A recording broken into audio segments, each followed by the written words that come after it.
So just like the last few seasons, I've opened the floor to many of my previous interviewees to see what they read to inspire their own works.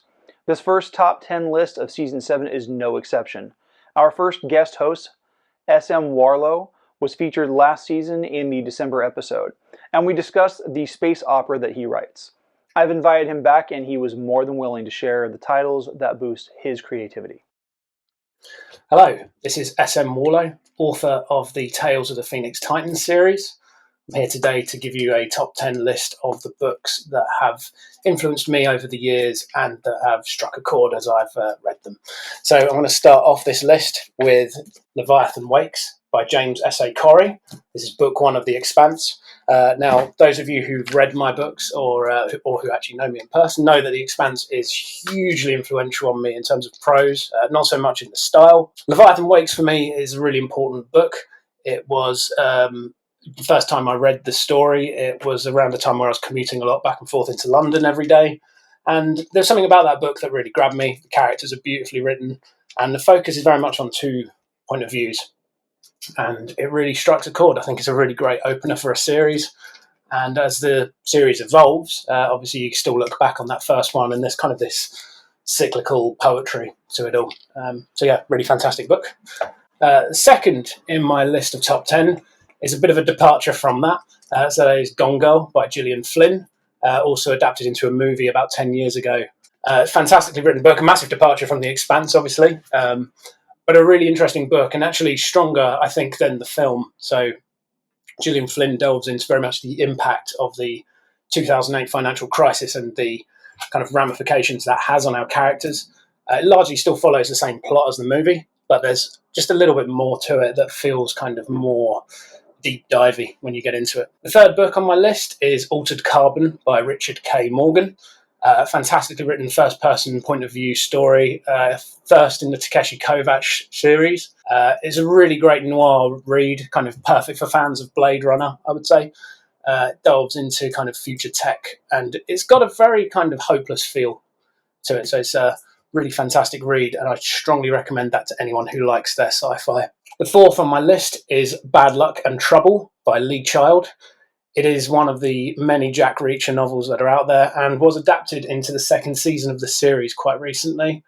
Now, I'm someone who's read the majority of Lee Child's novels over the years, so there's about 30 Jack Reacher books, I think. Bad Luck and Trouble is the one that stands out most to me because effectively it's the opportunity where Reacher can bring the whole crew back together for kind of one big ride to avenge a friend of theirs who's died. It's a fantastic novel, really, really strong writing. I think it's actually Lee Child's best of the 30 so far. Book 5 is a more recent release. So this is Bookshops and Bonedust by Travis Baldree. It's the 2nd in the Legends and Lattes series. For those of you who don't know, Travis Baldree is a pretty notable narrator in the sphere, and a few years ago he released Legends and Lattes, which obviously released to absolute critical acclaim. It was all over social media at the time, and it's a really beautifully written book. However, Bookshops and Bonedust strikes a different chord for me. It's a prequel, but the author really stretches himself. I think some of the prose are very well written, characters very well fleshed out. Again, it's like a huge departure from everything else on the list. It's fairly low threat, but Baldree's writing style, it does strike a chord. Book 6 is Starter Villain by John Scalzi.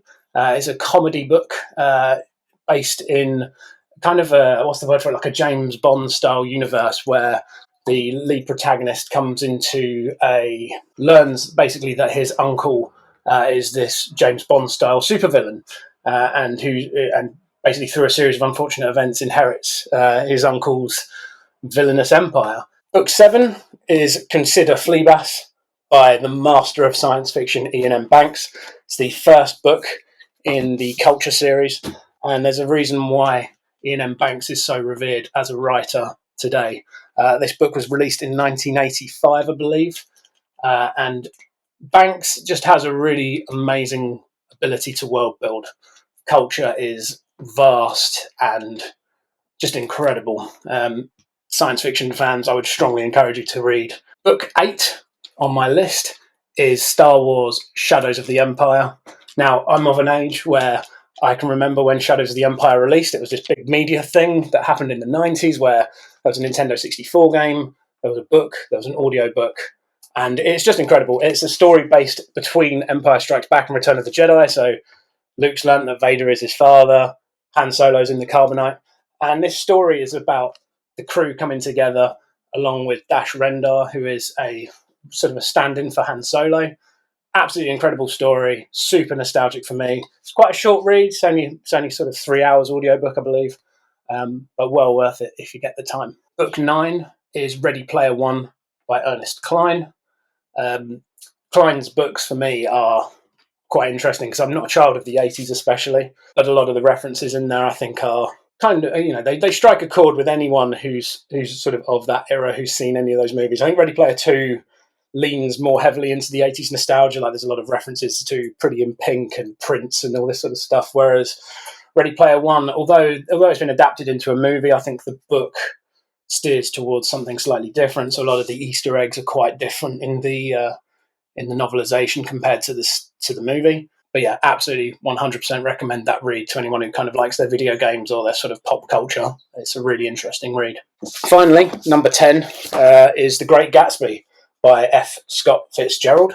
For Brits that are watching this, you'll understand that GCSE English, you basically centre it around Of Mice and Men, or if you're lucky, something that's not Of Mice and Men. It still astounds me to this day that Great Gatsby isn't on the syllabus for English literature in schools. It's an American classic. There's a reason why it's an American classic, and there's a reason why the movies have been, the Leonardo DiCaprio movie was such a huge success. The writing is razor sharp.